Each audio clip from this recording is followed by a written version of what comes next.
Mon bilan de juin est même pas commencé à monter et je suis déjà à filmer celui de juillet. Allô, allô, c'est Karine de Mon Coin Lecture et bienvenue dans mon bilan lecture de juillet 2024. Donc aujourd'hui, il va y avoir un petit bruit de fond parce que j'ai besoin de mon ordi pour tourner cette vidéo-là. Puis en plus, comme tous les dimanches après-midi, les scooters sont de sortie et sont modifiés et font du bruit. J'en suis désolée d'avance. Je suis désolée pour ma voix aussi. J'ai été très COVID ces dernières semaines et j'ai pas encore retrouvé ma voix. Donc si vous vous posez la question, c'est pour ça que je parle bizarre. Puis non, ça se transmet pas par caméra. Vous pouvez continuer à regarder. Je suis plus contagieuse de toute façon. Qu'ai-je lu en juillet? J'ai lu 17 livres pour un total de 5319 pages. Si je m'en souviens bien, oui, c'est ça que mon tableau fait dire. Et somme toute, j'ai eu un pas pire mois de lecture, vu que ma moyenne c'est 3,66, une médiane à 4. Ça tourne pas mal autour de ça, là, mes cotations de lecture dans ma vie, il faut se l'avouer. Genre, je suis pas mal certain qu'il n'y a pas grand-chose de statistiquement significatif, j'ai eu de la misère à le dire, sauf le mois de mars. Et là, c'était top le mois de mars. En plus de ça, je n'ai pas fait de vlog avec un thème, donc il n'y a pas de roman dont je vais vous parler ailleurs. Vous allez être pris pour entendre parler des 17 romans ici, fait que je vais essayer de faire un petit peu plus vite que d'habitude. Si on regarde, j'ai été très peu variée, je n'ai lu que des romans adultes en juillet. Presque 53% de littérature générale. On rajoute à ça un peu de fantasy fantastique, quelques polars, quelques romans de science-fiction. Ça fait pas mal le tour. Je vous avais dit qu'il y avait des scooters modifiés. Oui, c'est des scooters qui font ce bruit-là. Encore une fois, j'ai surtout lu en français. Un peu plus de 80% de ce que j'ai lu était en français. Et c'était un joyeux mélange de services de presse, de livres de bibliothèque, de livres audio et d'achats. Donc, ça va. Par contre, en juillet, j'ai pas fait ce graphique-là. Il faudrait que je rajoute un graphique. Je vais rajouter un graphique. Excusez, je viens de me faire une idée. Là, je viens de me crinquer. Bon, c'est surtout des livres qui étaient plus récents dans ma pile en ce mois de juillet. Puis par plus récent, moi, je veux dire moins de 6 mois. 6 mois, c'est récent. Croyez-moi, c'est récent. Comme d'habitude, la plupart de mes lectures venaient d'Amérique du Nord. J'ai quand même quelques romans européens, quelques romans sud-asiatiques et quelques romans africains. Mais là, je vais vous dire de quoi, là. Mettons que l'auteur a 2 nationalités ou qui est né ailleurs. Bien, pour avoir une plus belle carte, là, je vais prendre la nationalité que je lis le moins souvent. Fait que ça se peut qu'il y ait des gens là-dedans qui aient une double nationalité, dont française ou dont américaine, tu sais. Jugez-moi pas. J'aime ça, les cartes remplies. Et dernier graphique, tout ce qui est représentation, il y a quand même pas mal de représentation au niveau de la santé mentale, au niveau des personnages queer et également des personnes BIPOC. Puis en plus de ça, mon petit tableau fait dire que j'ai lu en moyenne 171,58 pages par jour, ce qui est pas mal aussi dans ma moyenne. Je suis une fille moyenne en fait, genre average, ouais, mainstream. On va maintenant y aller pour les avis lecture. Vous allez voir, j'ai séparé ça un peu différemment. Je vais toujours par ordre chronologique, sauf que j'ai quand même lu pas mal de romans québécois écrits en 2024 pour le gala du roman québécois. Comme je sais qu'il y a pas mal de Français qui regardent mes vidéos et que ces romans-là sont souvent difficiles à trouver pour vous, je vais les garder pour la fin de la vidéo. Donc je vais commencer par tout ce qui n'est pas québécois 2024 et terminer par cette série de romans-là. Donc si c'est ça qui vous intéresse, vous allez voir ça à la fin, là, j'ai sûrement mis des petits séparateurs parce que, ouais, c'est ça. On va commencer avec 48 indices sur la disparition de ma sœur de Joyce Carol Oates. Comment dire? Avec cette autrice-là, il faut toujours s'attendre à l'inattendu. 48 indices sur la disparition de ma sœur, c'est pas un polar avec une résolution à la fin. Je m'attendais peut-être à ça. J'aurais pas dû, mais pourquoi je m'attendais à ça? Bref, c'est un roman que j'ai trouvé intelligent, mais pas divertissant. C'est clair? Ce roman-là va tourner autour de 2 sœurs, M et Georgine, qui est la cadette, et c'est la narratrice. M, elle a disparu. Marguerite, c'était une artiste talentueuse, une femme que tout le monde idolâtrait, un peu évanescente également parce qu'elle est difficile à saisir à travers le portrait que sa sœur nous en dresse. Et avant d'être l'histoire de la résolution d'une disparition, même si c'est la mission que Georgine se donne, c'est surtout l'histoire d'un deuil en fait. L'histoire d'un deuil qui ne se fait pas parce qu'il nous manque des éléments, parce que nous-mêmes on est construits sur du vide. Donc on a une jeune femme qui est complètement prise dans tout ça parce qu'elle a de la difficulté à s'avouer plusieurs de ses propres sentiments. C'est difficile de voir qu'est-ce qui est vrai, qu'est-ce qui est pas vrai. C'est une narratrice qui n'est pas fiable et c'est aussi une narratrice qui est hautement antipathique. Elle fait presque pitié des fois. Elle a zéro don pour décoder les gens. Elle se fout dans des situations. Tu dis, ah, mais elle est tellement démunie, pauvre fille. Tu sais, genre, la théorie de l'esprit, là, ça y passe 3000 pieds par-dessus la tête, mais elle est construite sur rien, comme je vous disais. Elle se voit ni jolie, ni talentueuse. C'était toujours l'autre sœur, et c'est toujours défini par rapport à sa sœur, fait qu'il n'y a rien de simple quand celle-ci va disparaître. Et il y a des personnages masculins là-dedans, le collègue, oh mon Dieu, il est détestable, détestable, détestable, on a envie de les baffer. On a envie de baffer Georgienne aussi, des fois, Georgine, je sais pas comment le dire, et il y a plein de choses qui vont rester irrésolues, des choses que, oups, c'est-tu vraiment ça qui s'est passé? On le sait pas, c'est nous qui décidons. Moi, je pense que j'aurais eu besoin d'un petit peu plus de réponses. C'est rare que je dise ça, là. Habituellement, moi, les fins un peu ouvertes, les fins un petit peu... Mais là, j'aurais eu besoin de plus parce que j'avais pas réussi non plus à m'attacher aux personnages. Genre, quand j'ai une fin comme ça, il faut que j'aie des personnages que je comprends, des personnages auxquels je suis attachée, donc je me sac pas, en fait. Et là, c'était pas tout à fait ça qui est arrivé. La narration, elle est originale. À chaque début de chapitre, il y a un mot en italique qui constitue un indice, un des 48 indices. Et en plus de ça, il y a une réflexion sur les apparences, sur ces gens que les autres vénèrent sans vraiment les connaître, sur toute la superficialité de tout ça. Donc, il y a plein de choses hyper intelligentes. J'ai juste pas été rejointe. Je sais pas tellement à qui le conseiller, mais si vous aimez l'autrice, ben vous allez vouloir lire celui-là, j'imagine. Ensuite de ça, une très bonne lecture, Une reine de Judith Elmaleh, qui avait été recommandée par Sab de Sab et les livres. Et là, j'ai su après que cette autrice-là, c'était la sœur de... Une chance, je l'ai pas su avant parce que je réalise que je suis un peu snobinette, puis peut-être que je l'aurais pas lu. Dans ce temps-là, je t'ai baffée, je sais.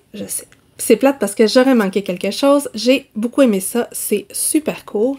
C'est un roman qui nous balade de Casablanca au milieu du 20e siècle à nos jours avec le personnage d'Anna, qui est la petite fille du personnage qu'on rencontre au début du roman, et elle vit très très difficilement son deuxième divorce. Très, très difficilement.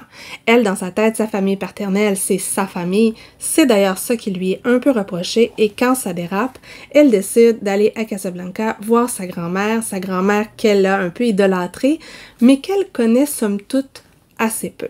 Le roman commence justement à Casablanca avec Sima.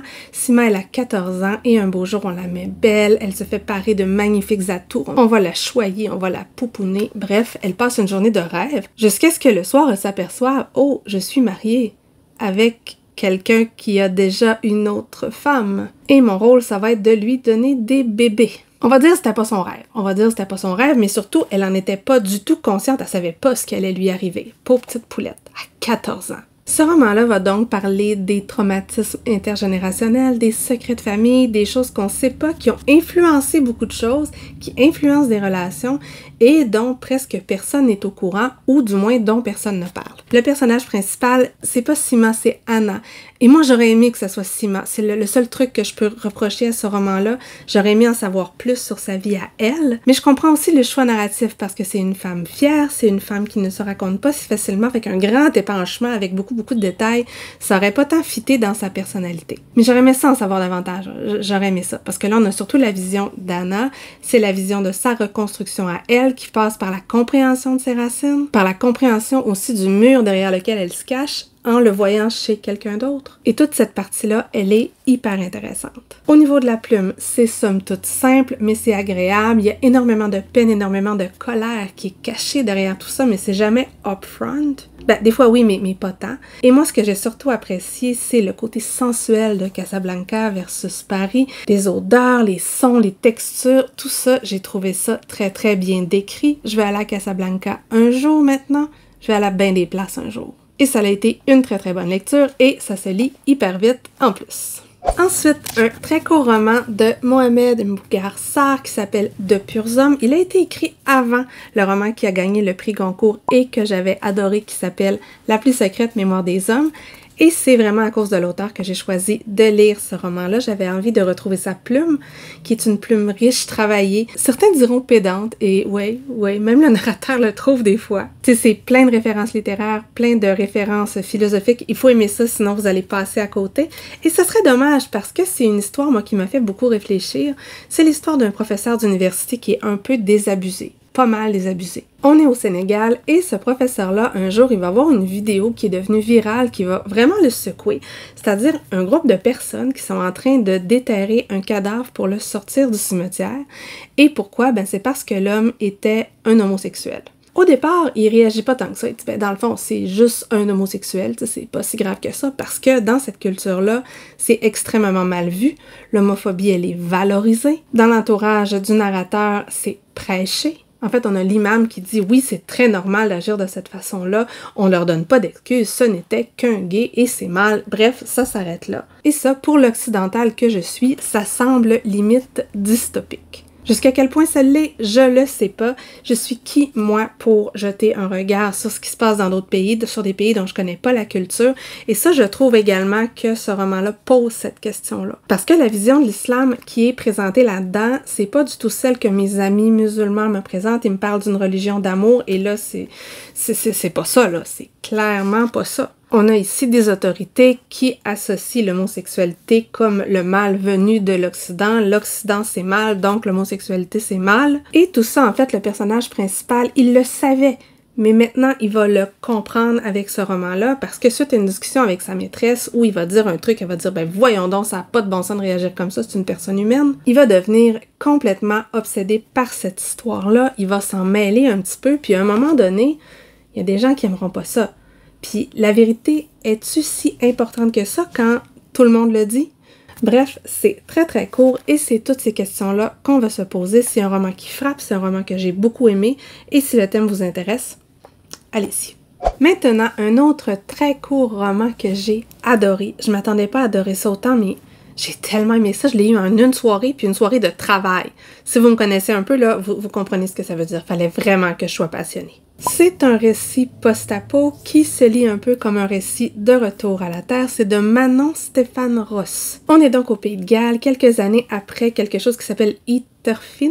Je ne sais pas comment le prononcer en gallois, vous m'excuserez, mais c'est un peu une catastrophe nucléaire, une fin du monde. Les communications ont toutes été coupées, la survie est menacée, il y a énormément de gens qui sont morts de diverses maladies et on a une mère et son fils. Ces deux personnages-là vivent seuls dans une maison isolée et tour à tour, ils vont écrire dans un petit cahier bleu et c'est ce cahier bleu-là qu'on a. On a deux voix qui sont très distinctes, qui ont une vision très différente de leur présent, de ce qui s'est passé parce que la maman, Morwenna, elle se rappelle de l'avant, elle était adulte, tandis que Dylan, le petit garçon, il avait 6 ans, il s'en rappelle pas tant en fait.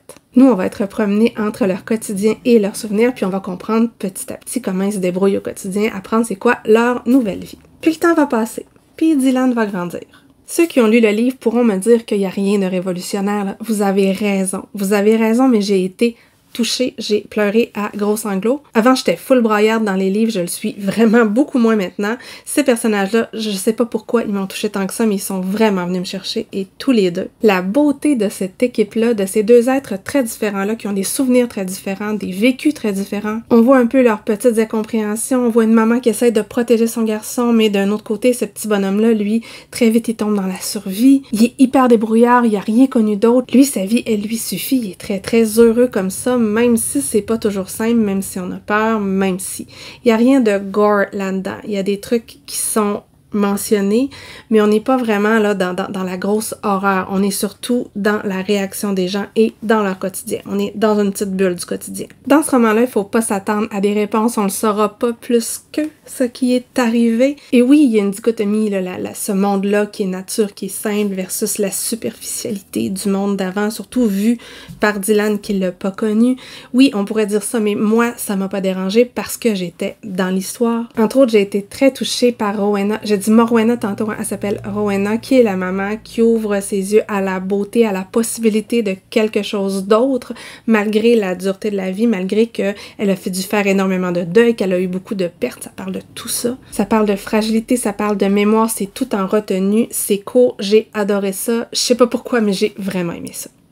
Ensuite de ça, j'ai lu le 5e volet de la pentalogie Une clochette sans battant d'Aki Shimazaki qui s'appelle Urushi. Donc oui, elle habite au Québec, mais comme elle est publiée chez Actes Sud, elle est facile à trouver. Et je vous en ai parlé plusieurs fois de cette pentalogie-là, donc je vais essayer de faire ça rapidement. On se rappelle que l'histoire tourne autour d'une famille dont la maman souffre d'Alzheimer et on va entendre différents points de vue. Ce tome-là se passe un peu plus tard. On est avec Suzuko, qui est la fille de Kyoko, qui a été adoptée par sa sœur. Moi, je sais, ça peut être compliqué si on n'a pas tout lu. Donc, c'est le personnage principal. On est en plein passage à l'âge adulte et Suzuko, elle, est amoureuse de son frère adoptif, qui est un peu son cousin. Il est quand même pas mal plus vieux qu'elle. Lui, il n'est plus dans la région et elle se voit partir à l'université et elle, ce qu'elle voit, c'est « je vais aller retrouver mon cousin ». Toru qui s'appelle, je pense. C'est donc l'histoire d'une jeune fille qui va prendre conscience de la complexité des relations, de la complexité de l'âge adulte et qui va devoir un peu déconstruire quelque chose. Et là, c'est là où on voit le fameux parallèle où on a un petit oiseau blessé qui est recueilli puis qu'elle va le soigner. Il y a toujours un parallèle de même, là. Je pense que c'est celui-là. Et ici, la relation entre les deux de l'extérieur, elle est quand même intéressante parce que il voit clairement pas les choses de la même façon et de son point de vue à elle, c'est vraiment pas si clair que ça. Pour elle, même ses cousines sont des rivales potentielles et en plus de ça, depuis que sa grand-mère est décédée, mais elle a plus personne à qui se confier, elle sait plus trop, elle est vraiment isolée dans tout ça. C'est pas mon tome préféré de cette pentalogie-là. Il y en a 3 que j'ai beaucoup aimés, 2 que j'ai moins aimés. Celui-là fait partie de ceux qui étaient agréables sans plus. C'est encore une fois une plume qui est très dépouillée, qui est très pudique. C'est beau, c'est agréable à lire. Moi, ce que j'ai préféré, ce sont les passages sur le kintsugi. Vous savez, c'est l'art japonais là, qui permet de réparer avec de l'or pour donner encore plus de valeur aux œuvres et qui est vraiment une très très belle métaphore de toutes les blessures de la vie. On traite de façon... on effleure la situation des personnes queer au Japon. J'aurais aimé qu'on aille plus loin, peut-être qu'elle ira plus loin dans une autre trilogie. Non, pentalogie, ou peut-être qu'elle est allée puis que moi je l'ai pas lu parce que je les ai pas toutes lues. Bref, je suis contente d'avoir terminé la série, mais c'était pas mon préféré. Mais je vais quand même lire les autres qu'elle va écrire plus tard parce que c'est ça. Un autre roman dont je vous parle très rapidement, c'est-à-dire que j'ai lu le tome 4 des archives de Rochard de Brandon Sanderson. Il s'appelle Rythme de guerre. C'est un tome que j'ai encore adoré. J'adore l'univers, j'adore les personnages. En fait, Sanderson, il pourrait leur faire n'importe quoi, puis je pense que j'aimerais ça. Est-ce que c'est mon tome préféré? Peut-être pas, parce qu'il y a quand même des lenteurs, surtout au début. Les personnages principaux sont un peu dispersés au bout du monde, ils interagissent pas tant que ça les uns avec les autres, puis on a plus de points de vue de ceux qui chantent. Puis autant j'aime ça en entendre parler, j'aime ça les voir de plus en plus humanisés, mais j'ai trouvé que ces chapitres-là étaient moins top que ceux des autres romans parce que j'avais l'impression que ça rapportait des choses qu'on savait déjà. Mais bon, entendons-nous, on est surtout dans Oritiro, dans la tour, ça va pas bien du tout, il y a une invasion qui se prépare, est-ce qu'elle va arriver, est-ce qu'elle arrivera pas? On a Navani qui est toute seule, Dalinar n'est pas là, et ça j'ai bien aimé le Navani Power, j'avoue. On a aussi plusieurs personnages qui font des voyages intérieurs, qui tentent de grandir, qui tentent de se comprendre. Ça traite de santé mentale et je trouvais que c'était quand même bien fait, bien intégré dans l'histoire. Ça avait pas l'air plaqué, mais pas du tout. Et ce que je trouve surtout hyper intéressant, c'est qu'il y a une vraie évolution des situations. On a une vraie évolution des personnages. Oui, on a un fil rouge jusqu'à la fin, mais on connaît pas le problème de la fin dans le premier tome. En fait, un peu oui puis non. Tout ça évolue vraiment, les mystères se résolvent, après ça, on en a d'autres. Donc, on a vraiment quelque chose qui est très intricate, qui est très complexe, qui est tripant. J'aime ça, je l'ai dit 100 fois, je suis désolée, j'arrête. On continue avec La femme de ménage de Frida McFadden. Et là, lui, je l'ai reçu 2 fois, là, puis j'ai trouvé le moyen de garder celui qui était brisé. Pourquoi? Je le sais pas. Des fois, faut pas que je me pose des questions par rapport à moi-même. Donc, ce roman-là, je l'ai lu après tout le monde. Je l'ai prêté à mon frère qui l'a lu puis qui dit, bon, pas tant Karine. Fait que je dis, ah ouais, j'étais sûre qu'il aimerait ça parce que tout le monde aime ça. Et finalement, moi, bof bof. En fait, je vous l'ai dit, hein, je suis devin, je vois tout venir. Donc, il y a vraiment beaucoup de choses que j'avais vues venir. Par contre, là, toute la première partie, j'ai failli l'abandonner parce que la voix du personnage principal, il me semblait que ça fitait tellement pas. On a en fait, je vous explique de quoi ça parle. Tout le monde le sait, hein, mais c'est pas grave.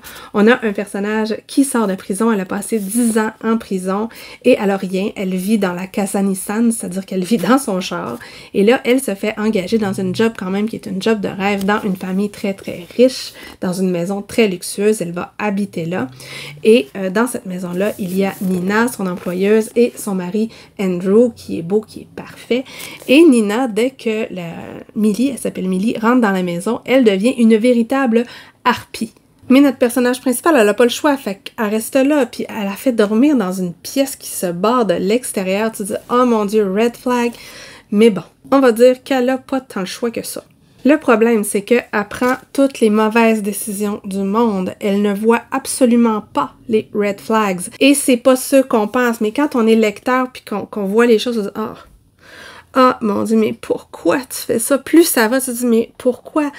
Oui, mais non, mais t'es bien naïve. T'es supposé avoir passé 10 ans en prison puis t'as aucun mécanisme de survie, mais aucun. Bref, là, elle m'a bien énervée, puis non. J'ai préféré la deuxième partie, j'ai préféré le personnage de Millie dans la deuxième partie, j'ai aimé les choix narratifs qui sont faits, j'avais vu beaucoup de choses, mais quand même, j'ai aimé la façon de le faire. Est-ce que ça l'a rattrapé? Non, pour moi, c'était juste trop peu trop tard. C'est une plume qui est très simple, c'est pas très bien écrit, il y a quand même de la répétition, c'est super simple, mais ça c'est tout seul, puis je peux comprendre que si on n'a pas vu venir, là, on fait « Ah ouais, quand même, tu sais, je comprends. » Mais je suis de 20. Fait que c'est triste pour moi. Fait que c'est ça. C'était bof. Ah oui, j'ai oublié de dire. Il y a certaines parties, là, c'est limite jouissif. Ouais. Puis ça dit rien de bon à propos de moi.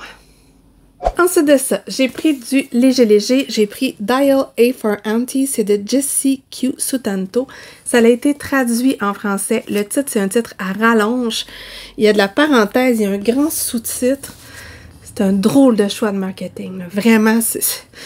Ok, j'ai pas compris, mais j'ai passé un très bon moment de lecture. C'est un peu du cozy mystery à la sauce absurde, tout à fait ce que j'aime. Sachant que j'aime Stéphanie Plum, que j'aime Elie Cosimano, ça peut vous donner une idée du genre. Pour moi, là, c'est la parfaite lecture détente. Comment vous dites les Français? Ça ne tire pas 3 pattes un canard, ça ne casse pas 3 pattes. En tout cas, le canard, il n'y a pas de problème de pattes avec ce roman-là, là, mais j'ai passé un très bon moment. Je l'ai dit, hein? J'ai aimé ça. Donc, notre personnage principal, elle a grandi seule avec sa mère parce que sa famille, elle a une malédiction.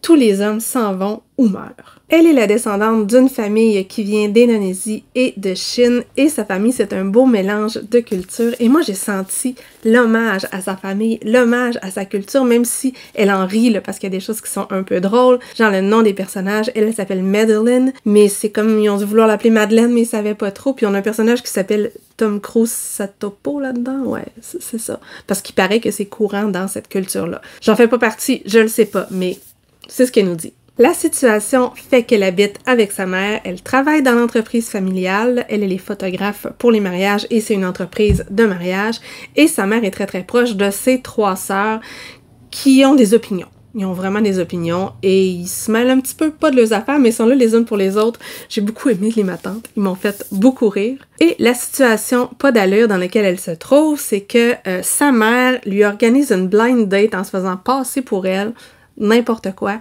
et ça donne qu'accidentellement, ben, elle va tuer le gars qui va se ramasser dans le coffre de l'auto.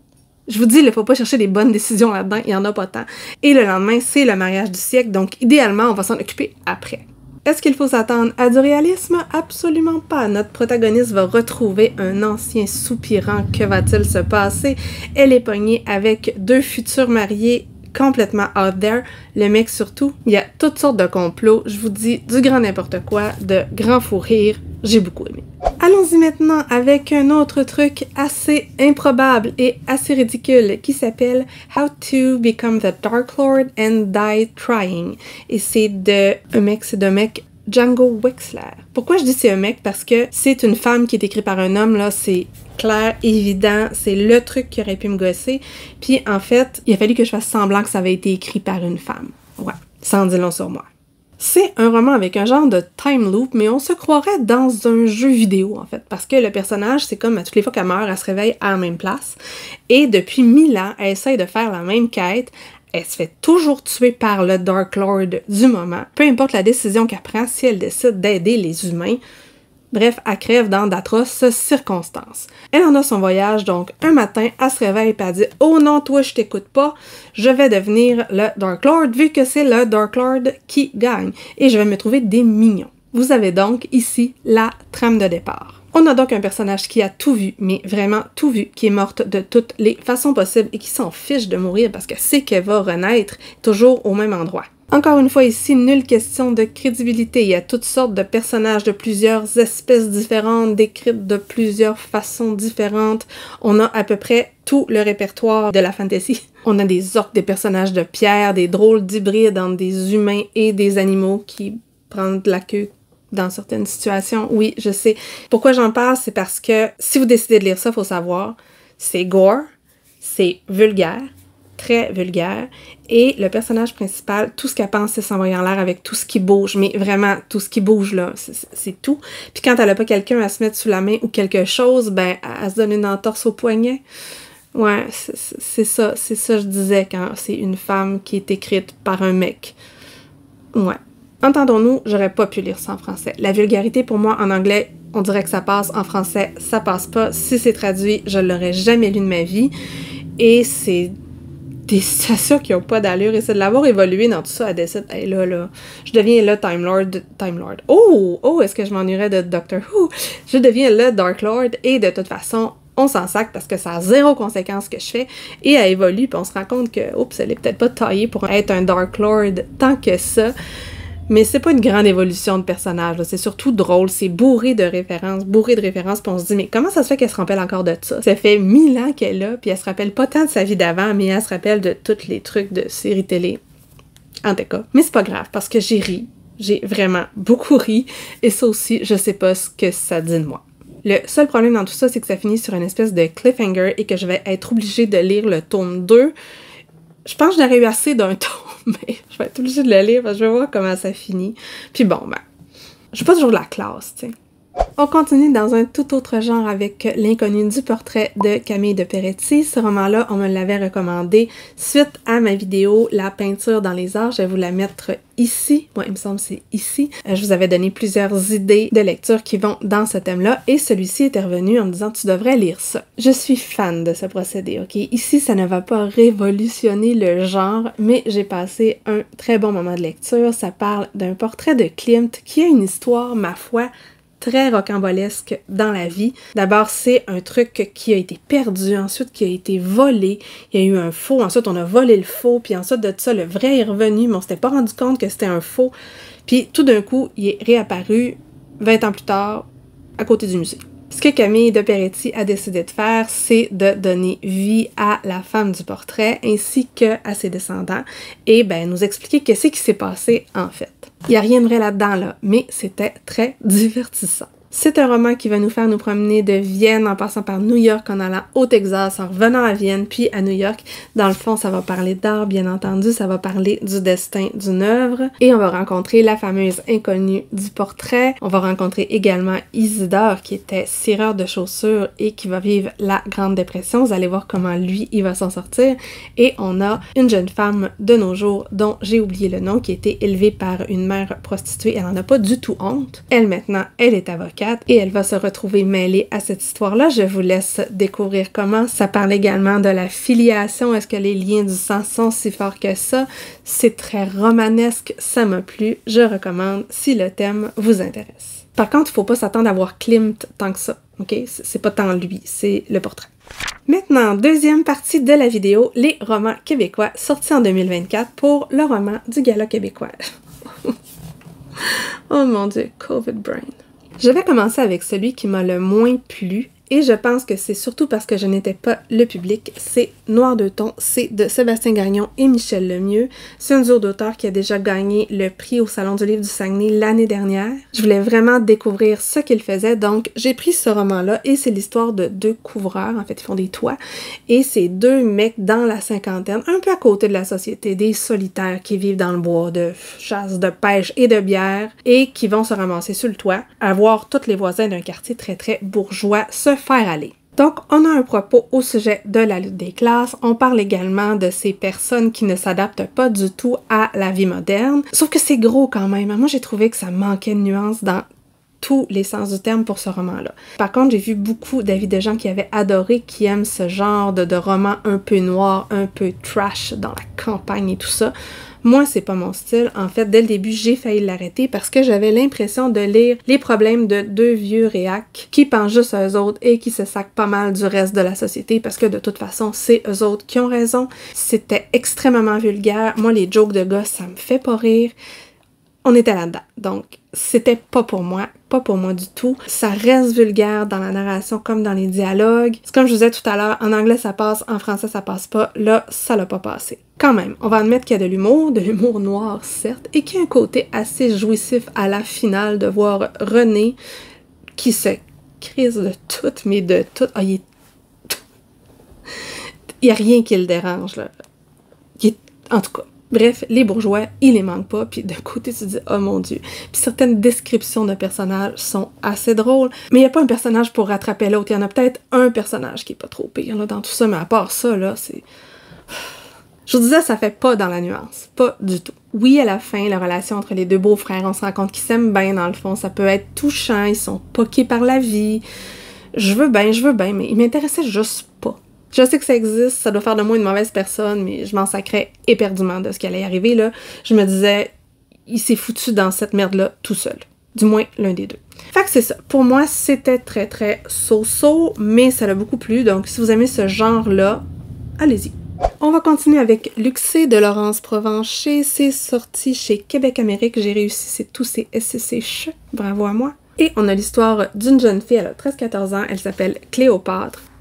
Je sais, et elle est persuadée de souffrir d'un dédoublement de personnalité parce que elle comprend pas comment s'expliquer qu'elle a fait telle chose quand elle était plus jeune, elle s'en rappelle pas et surtout elle est absolument pas capable de les reproduire.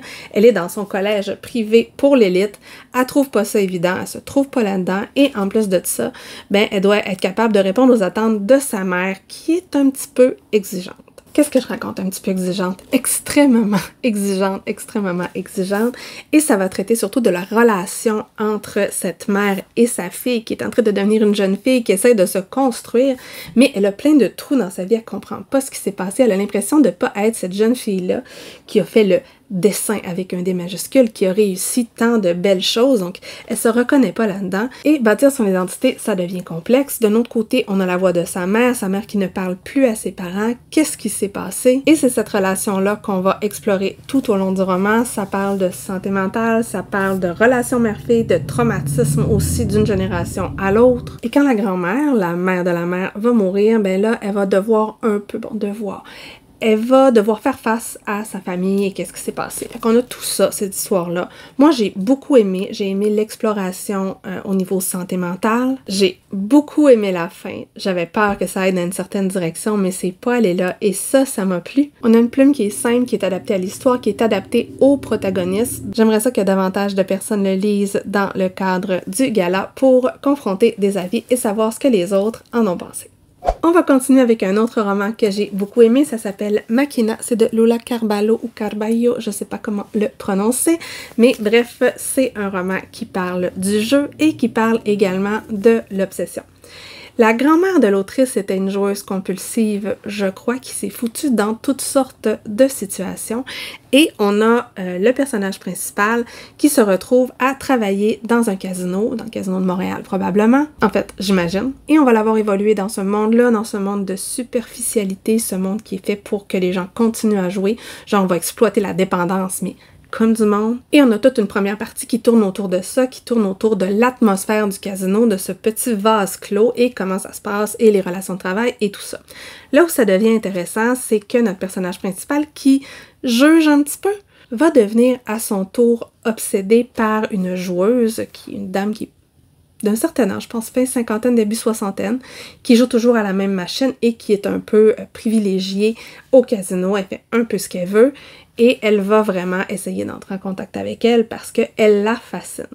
Et c'est cette dualité-là qui est intéressante, la dualité entre le jugement face aux joueurs et sa propre réaction face à cette femme-là. Ce sont de courts fragments. Si on regarde, là, on a des courts chapitres comme ça et des fois des pages qui sont presque vides. C'est une plume qui se lit très bien, qui a quand même certains aspects poétiques qui ont su me toucher. J'ai aimé la fin un peu ouverte. J'ai aimé le fond sonore de Leonard Cohen.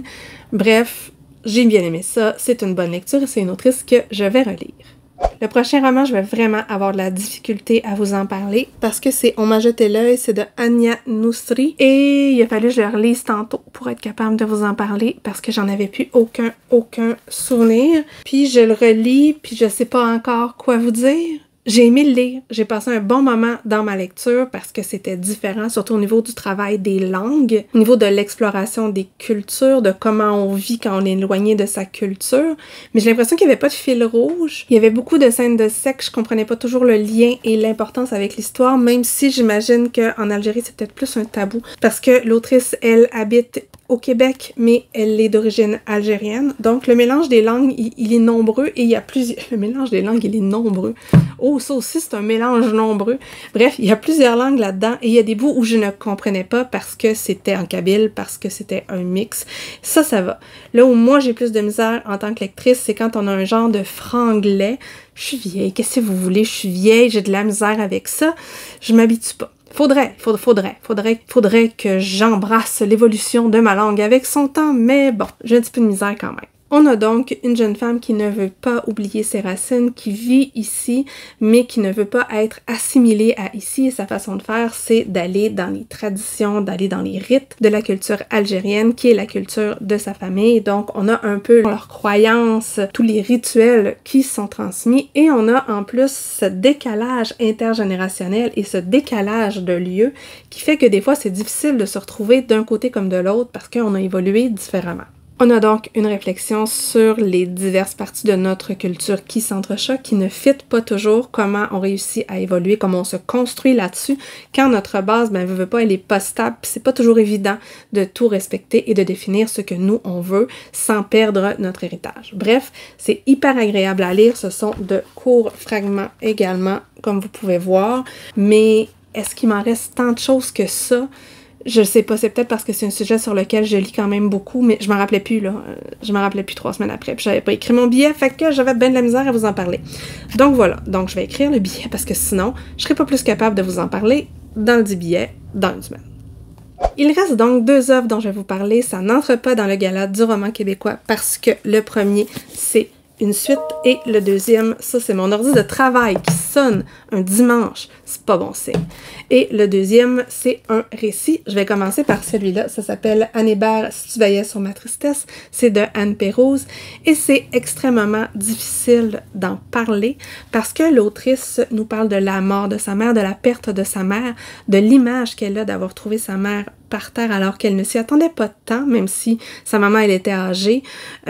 Elle est décédée comme ça, c'était pendant la COVID, elle n'a pas pu la voir, elle n'a pas pu tant lui tenir la main et elle nous parle de ce deuil-là. Elle le met en parallèle avec Anne Hébert qu'elle considère comme sa mère littéraire. Donc elle va parler à ces 2 femmes-là et elle va utiliser la prose, la poésie d'Anne Hébert pour essayer de se sortir du deuil. Moi, c'est un thème qui m'intéresse, bien entendu. Le deuil de la mère, je trouve ça extrêmement difficile. Je refuse d'y penser, donc c'est une lecture qui a été éprouvante pour moi parce que ça arrivera pas.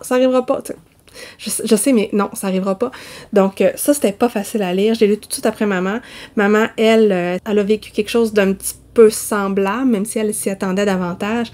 Donc c'était une lecture qui était touchante pour les 2. On a aimé d'en parler et le lien avec la littérature, bien entendu, ça m'a plu. J'adore Anne Hébert, c'est une autrice que j'aime d'amour.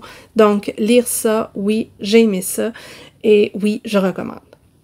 Le dernier roman dont je vais vous parler, qui s'appelle Vandale, c'est de Chris Bergeron. C'est clairement la suite de Valide et de Vaillante que j'avais beaucoup aimé. Ici, j'ai aussi aimé ça, peut-être un petit peu moins que les 2 premiers parce que le thème, on est plus dans la vraie SF avec un peu de cyberpunk. Et ça a fait que je me suis un petit peu moins attachée aux personnages. Par contre, c'est un roman qui est intelligent, qui est drôle, qui est bourré de références et où on a une intelligence artificielle faite d'un mix d'une ancienne vraie intelligence artificielle et d'une personne humaine qui est, ma foi, ce que donnerait une AI sur l'acide. J'ai eu un petit peu de difficulté à rentrer dedans au début parce qu'il y avait beaucoup de rappels de ce qui s'était passé avant, mais moi je vous dis, il faut avoir lu les autres. Il faut avoir lu les autres, ça se lit pas tout seul, sinon vous allez manquer de l'attachement au personnage. Vous comprendrez pas non plus ce que ça implique, qui ils sont, par où ils sont passés, parce que c'est pas si simple. On a deux récits qui s'entrecroisent. Un qui met en avant le personnage principal de l'astronaute Andrea Chang qui est entre Mars et Vénus et qui vient de perdre celle qu'elle aime. Et dans l'autre, on a le personnage principal du premier tome, dont je vous dévoilerai rien parce que ça va vous spoiler le premier puis il vaut la peine d'être lu, qui se fait joyeusement tabasser par l'autorité parce qu'il a un peu foutu le monde à l'envers. Et on a ces deux conversations-là qui vont se répandre. C'est une dystopie, ça parle d'intelligence artificielle, ça parle de ces mondes qui peuvent sembler un peu utopiques en regardant une certaine facette, va laisser de côté, c'est-à-dire toujours les populations les plus vulnérables. Ça fait réfléchir aux technologies, à l'acceptation de tout le monde et à tous les paradoxes qui résident en chacun et chacune d'entre nous. Si vous avez aimé Valide, si vous avez aimé Vaillante, continuez, lisez la suite. Moi, j'aime beaucoup et je vais relire cette autrice-là. J'aime vraiment comment elle écrit, puis en vrai, elle est hilarante. Donc oui, voilà. C'était donc tout pour ce long bilan lecture. J'ai essayé de faire vite, je pense pas tant que j'ai réussi. Si vous êtes encore là, voyez-vous, j'ai des cocktails dans les oreilles pour faire estival. Mettez-moi un petit drink en emoji si vous savez pas quoi me dire, parce que si vous savez quoi me dire, ce que je préfère par-dessus tout, ce sont les commentaires. N'hésitez pas à me parler de ces livres-là. Est-ce qu'il y a des choses que vous avez lues? Est-ce qu'il y a des choses qui vous tentent? Des romans que vous me conseilleriez à partir de ces thèmes-là? Bref, dites-moi tout. Ça m'intéresse. Vous pouvez également liker la vidéo si elle vous a plu, la partager pour la faire voyager ou encore vous abonner à ma chaîne si mon contenu vous intéresse. Et sur ça, je vais vous souhaiter une bonne fin de journée, de bonne lecture et à la prochaine!